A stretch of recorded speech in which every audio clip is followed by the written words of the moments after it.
And you're watching CNBC-TV18. Hello and welcome to Startup Street. I'm Shruti Mishra and with me are Artha Ramanan and Ritu Singh. These are the top headlines from the startup space. The funding winter gets colder as investment in Indian startups plummets by 80% year-on-year to $3 billion in the September quarter, according to Traction. Funding falls across stages, but late-stage startups suffer the most with a 70% drop. Organization for Economic Cooperation and Development releases a global framework to track cross-border crypto transactions. The crypto asset reporting framework will be presented to G20 finance ministers this week. European merchants set to accept payments via UPI-powered apps and RuPay cards from Indian tourists after French payments company Worldline collaborates with NPCI's international payments arm. Indian cricketer MS Dhoni picks up stake in plant-based meat startup Shaka Harry. The investment follows Shaka Harry's recent $2 million seed funding round led by Better Bite, Blue Horizon and Panthera Peak Ventures. Mumbai-based Artha Group launches Artha Select Fund, a 450 crore rupee micro VC fund to back the group's category-winning portfolio startups with growth and follow-on capital. Early investor in Tesla, Skype and Coinbase Tim Draper invests in Up, a smart connected home appliances startup from India. The round also saw participation from the founders of Unacademy and Artha Energy.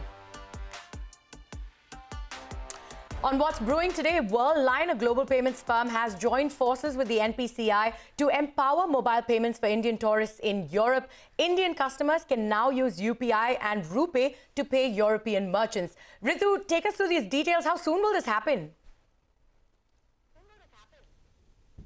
Well, we're yet to see, but the good news is that for Indians traveling to Europe, payments are going to get a lot easier because NPCI's international payment arm has joined hands with global payments company Worldline to allow European merchants to accept payments through UPI and RuPay. So currently, if you're traveling abroad, especially to Europe, you tend to use your international cards to make these payments. But with now UPI, you can access multiple bank accounts through one single mobile application, which is going to make payments a whole lot smoother. Now, while with cards, customers would typically end up paying a fee of up to 3% or even higher in some cases with your card charges and foreign currency transaction fees, etc. It remains to be seen whether or not UPI transactions will be charged any higher overseas than they are in India. Now, NPCI will first introduce this for Indians traveling to Belgium, the Netherlands, Luxembourg and Switzerland, and then expand it further in Europe. Now, these transactions will be facilitated through Worldline's QR-based payment acceptance product, and it is estimated that pre-pandemic, as many as 10 million Indians were traveling to Europe each year, and that number is only going to increase as COVID worries subside. So a significant number of travelers who are going to Europe do stand to benefit. All right, Ritu, thank you for those details. Payments made easier for Indian tourists in Europe.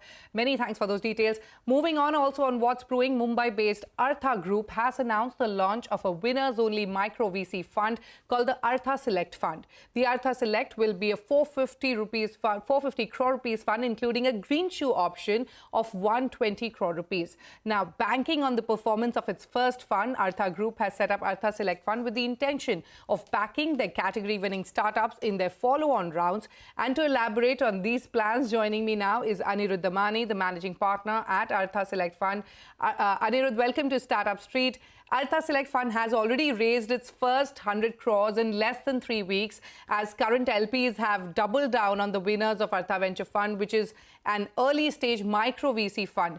If you could elaborate on the need to launch this new winners fund and why not invest from the existing micro VC fund? Thank you so much for inviting me on the show, Shruti, and thank you so much for the warm welcome. So to put it very mildly, the first fund that we set up was supposed to invest from seed stage up to Series A. And so the allocation per company was 20 crores. And what's happened is that when we're backing companies in their B rounds and C rounds, we're writing single checks of 20 crores each. So the current strategy, which is only 225 crore fund, does not have the capability to write a follow-on check of 20 crores. So therefore, we, based on the advice of our LPs, our major family offices that have backed us in the past, as well as advisors, we set up a special vehicle, like an opportunities fund, to back companies in their Series B and C rounds through Artha Select Fund. All right. So like you mentioned, the Artha Select Fund will back category-winning startups from Artha's portfolio in their follow-on rounds. How many startups will you fund? Also, when will we hear of the first investment? So the first investment we'll probably announce in the next 30 to 45 days. We've already signed the term sheet. It's just undergoing due diligence at this point. In terms of number of startups, we look to back about between 12 to 14 startups at the Series B stage, and from that we look to double down with another 20 crore check in about 10 to 12 startups in Series C. So that's how we're going to allocate the 450 crores. Okay. With the new fund, you are investing in early growth rounds, backing founders at a critical inflection point in their venture journey.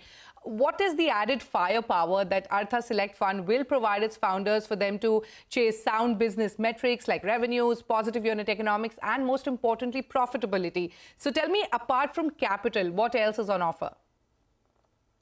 So I think it's in our DNA from the very start, Shruti, that we allocate 80% of our team just for portfolio management. So what we intend to do with this new fund is continue down that journey. We work very closely with founders. We have a great relationship, a great chemistry with our founding teams. Where on the boards of almost all the companies where we've invested, and with this fund, we augment that portfolio team, make it stronger, give access to this large network that we've created at Artha.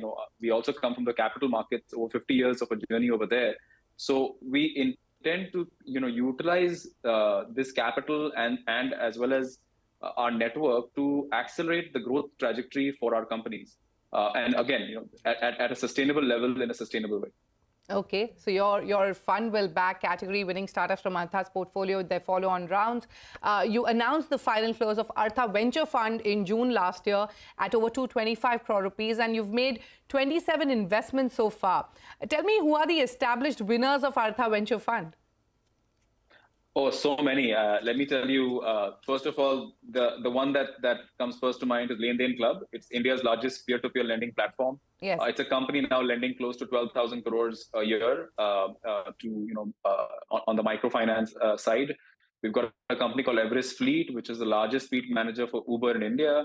There's a company called Karma Life, which provides micro wallets for gig workers who are working with in the gig economy, working with Swiggy, etc.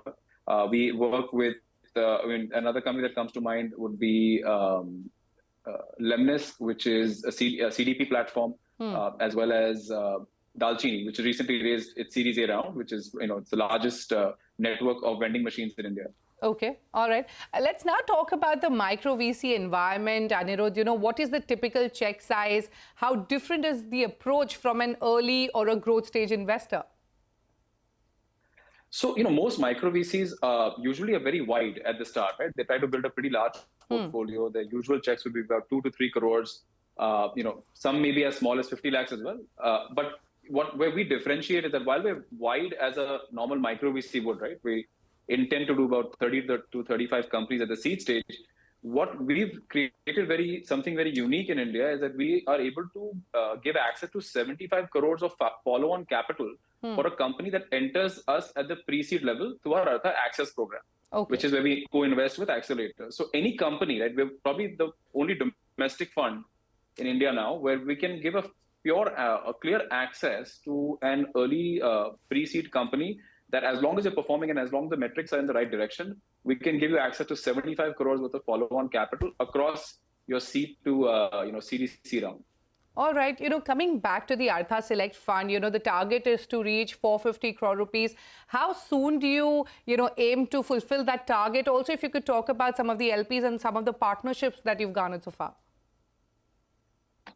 So in terms of, some of the major LPs that have come into Fund 1, right, would be, or rather, this Artha Select Fund would be, so the Kirloskar family office from Pune.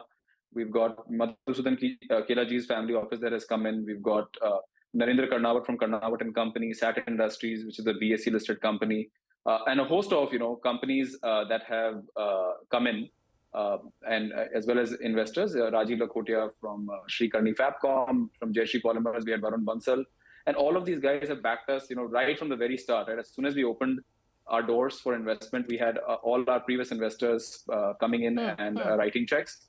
And we intend to close out the entire fund probably in the first quarter of next year. We probably say the final close should be somewhere in the January to February range. But we look at closing out, doing our first close probably in the middle of next month. All right, and we wish you the very best for that. Many thanks, Anirudh, for joining us on Startup Street. It was a pleasure talking to you.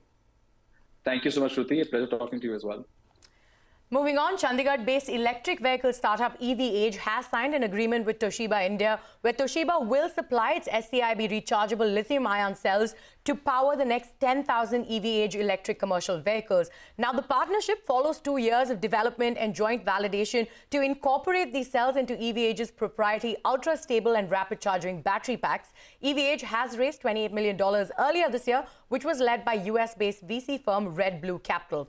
Joining us now to discuss this strategic agreement and the growth plan going forward is Inderveer Singh, the founder of EVage, and my colleague Ritu Singh.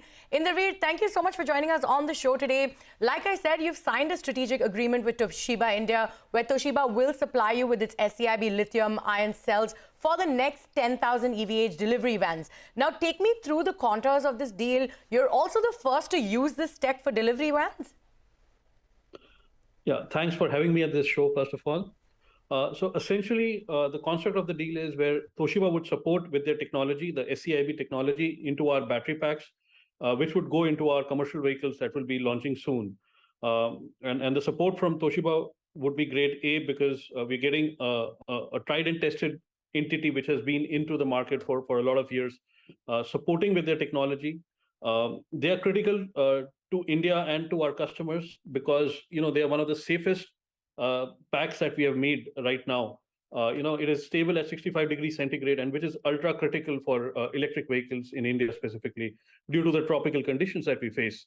From a charging standpoint, we support ultra fast charging, which is 0 to 100% in below 20 minutes, and we'll have a long life of 10,000 plus cycles on these cells. This is a very unique proposition that we have been able to create using the underlying SCIB technology and our battery packs that we have built on top of it. And it's a pleasure to bring such great technologies to India and support developing the EV ecosystem here. Right. But in there, your cost and margin targets, how is this deal going to help you meet those? So, the biggest thing is that we need to have a more stable and a reliable battery pack, which can sustain the use and abuse that we have in India due to the tropical conditions that we are facing here. As long as we can create a sustainable, stable battery pack, which can perform as and when needed, the payback would be there in terms of the performance benefits that our customers will get through a better TCO. All right, you've also deployed these trucks with your clients for testing at this point. Can you take us through the current demand you're seeing for your vehicles, and what's your order pipeline? Also, how competitively are you priced at this point? Right. So we have put more than 25 plus vehicles right now with select customers for mileage accumulation and trials to understand better what are the problems that they face during day-to-day operations. And in terms of our order pipeline, we are booked out for the next 2 years of our production. So there is a strong inbound demand for our vehicle that we are witnessing right now at this stage. And the more miles it accumulates, the more testing we complete, the demand is only increasing. So demand is the least of our worry at this stage of our journey. And in terms of pricing, we are close to launching our vehicle, officially unveiling it very soon, and would be happy to take you through the pricing at that point of time. Well, we'll wait to hear for that. Since you say demand is not a worry, let's talk about supply, because you'd raised about $28 million earlier with an aim to complete your factory in northern India and begin the delivery of vehicles. So could you give us an update on that and what the capacity of this plant is going to be like? Right. So since we have completed our initial raise of $28 million, the construction of our factory is in full swing. We have started, trial production and also producing vehicles in this factory already. There are more than 150 people that are working day in, day out to build this factory. We are happy to tell that it's the first micro factory in the world that is producing vehicles right now. And it's a great honor to be bringing it first in India. All right. So it's the first micro factory in the country. Now, You will officially unveil, like you said, the EVage FR8 and the factory in December 2022. Is that what you're aiming for? What's the demand for the new truck and how is it different from the others in the market? So in terms of demand, our production capacity, as I mentioned earlier, is booked out for the next 2 years. So that is the least of our concerns in terms of the market taking this product. We have developed a lot of key features onto this vehicle. First of all, the stability that we offer, the safety systems that we offer on this vehicle, from the battery pack that we are using, the fast charging capability. I mean, it's the first commercial vehicle to charge 0 to 100% in below 20 minutes. And 10,000 cycles plus that we can guarantee on this vehicle. So, those are the key innovations and features that we have brought onto this. Apart from that, we have aerospace engineers working with us for the last 5 years, trying to create a ultra lightweight platform, which is suitable for native electric powertrains.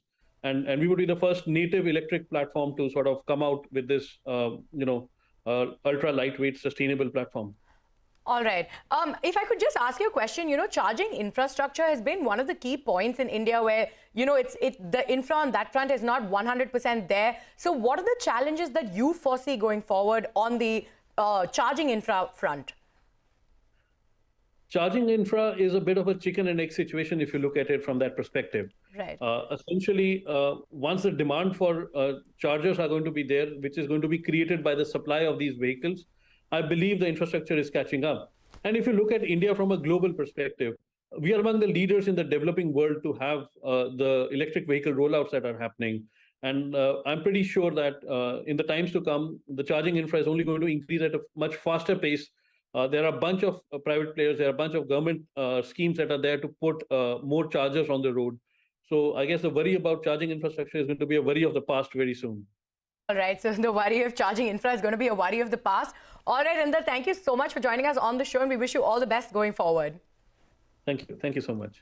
All right, on that note, it's time for us to head into a short break. Coming up next, Indian cricketer MS Dhoni bats for Shaka Harry, invests in the plant protein startup, a special conversation with Liberate Foods co-founder. On the other side, stay tuned.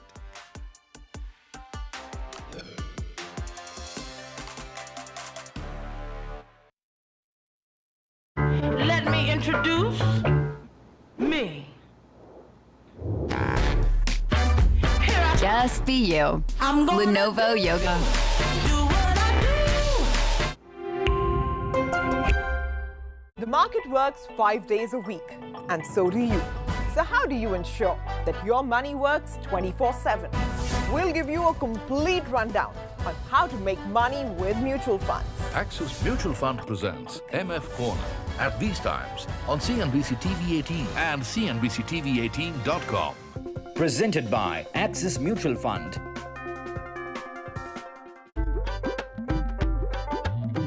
ख्याल है तुझे हर पल मेरा the taste of India दिल को मेरे सहारा है तेरा the taste of India साथ है तेरा साथ हमेशा the taste of India अंदाज़ है तेरा अपनों से गहरा the taste of India तुझसे ही मान हमारा तुझसे ही शान है तू ही तो है देश हमारा तुझसे ही स्वाद है the taste of India दादा आप फ्लाइट कहाँ बुक करते हो? इक्सिगो ट्रेन, इक्सिगो बस, इक्सिगो साइकिल, इक्सिगो ज्यादा बोलिए बड़ो ज्यादा ही बोलिए और कौन सा ऐप डाउनलोड करना चाहिए? इक्सिगो और निकल लो Tata Power Easy Charge is a mobile application that helps users locate EV charging stations, charge EVs and make bill payments online. It has invested in a state-of-the-art Tata Power Easy Charge digital platform wherein the entire charging network is connected and can be monitored centrally. The platform enables interaction between the charger, the car and the customer through a mobile phone. The EasyCharge app is packed with all the basic features of locating, navigating, charging and paying, apart from advanced features like specific rate plans and route planning, among others.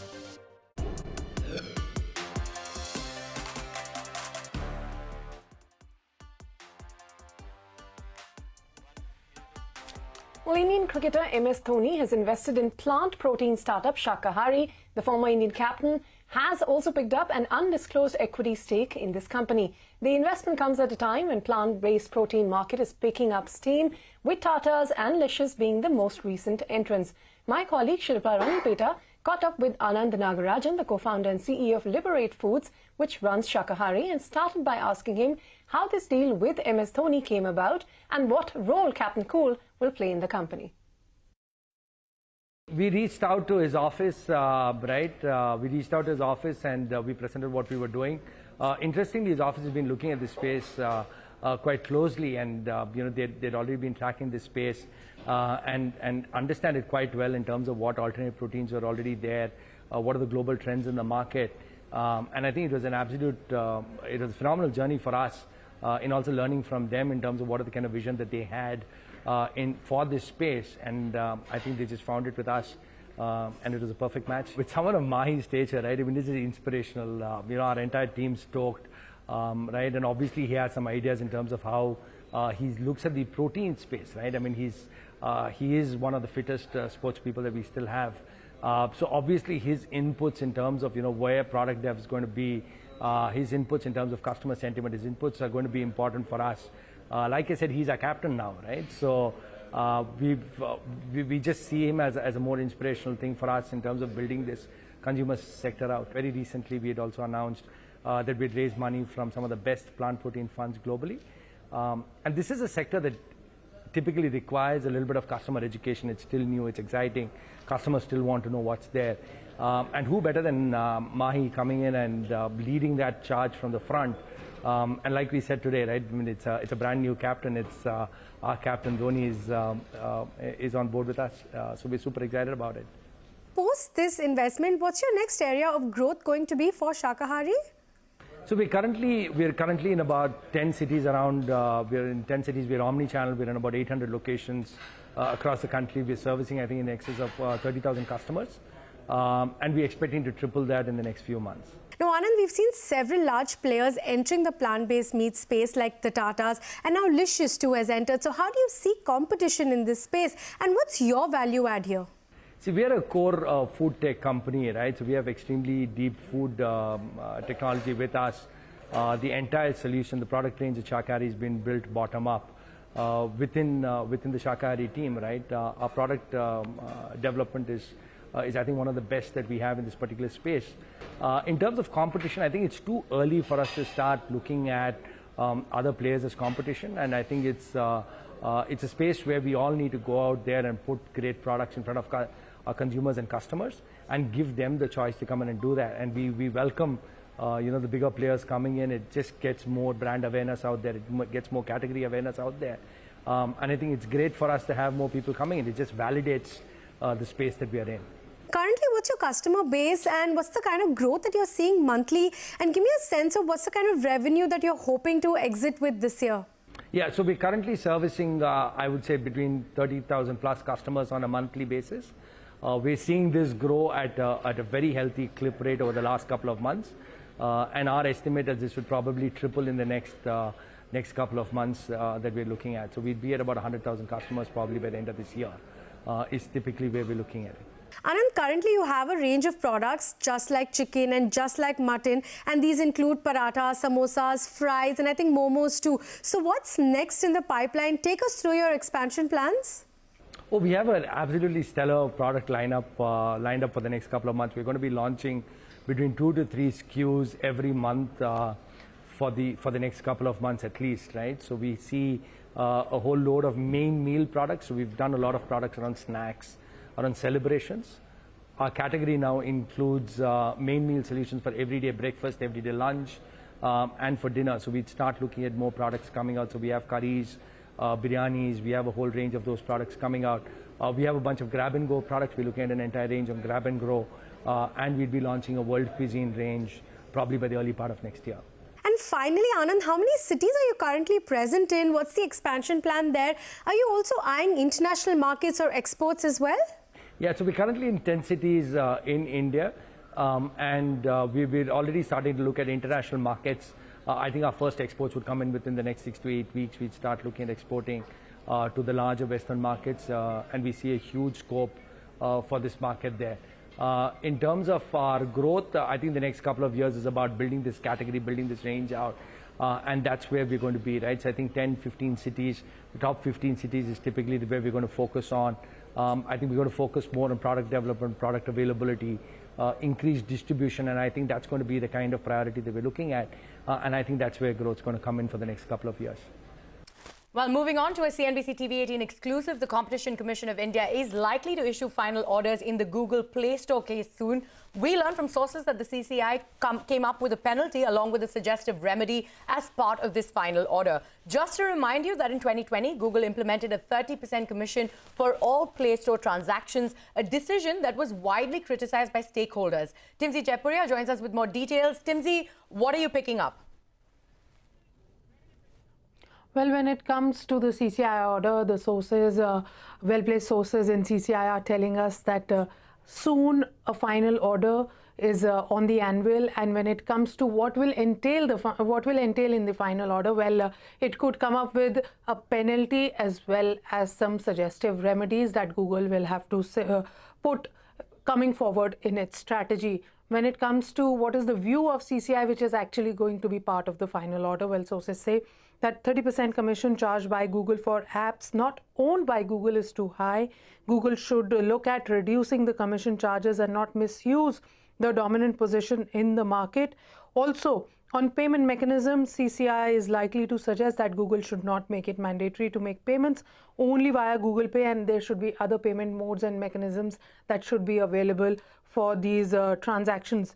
So let's see how soon the final order comes in and what is the penalty quantum and whether this particular view taken by CCI is actually replicated in that order or not as some suggestive remedies. Back to you. All right, Timsy, thank you for those details and appreciate you joining us. With that, it's a wrap from Ritu, Arundhati and me on this edition of Startup Street. More news and updates coming up on the other side. Stay tuned.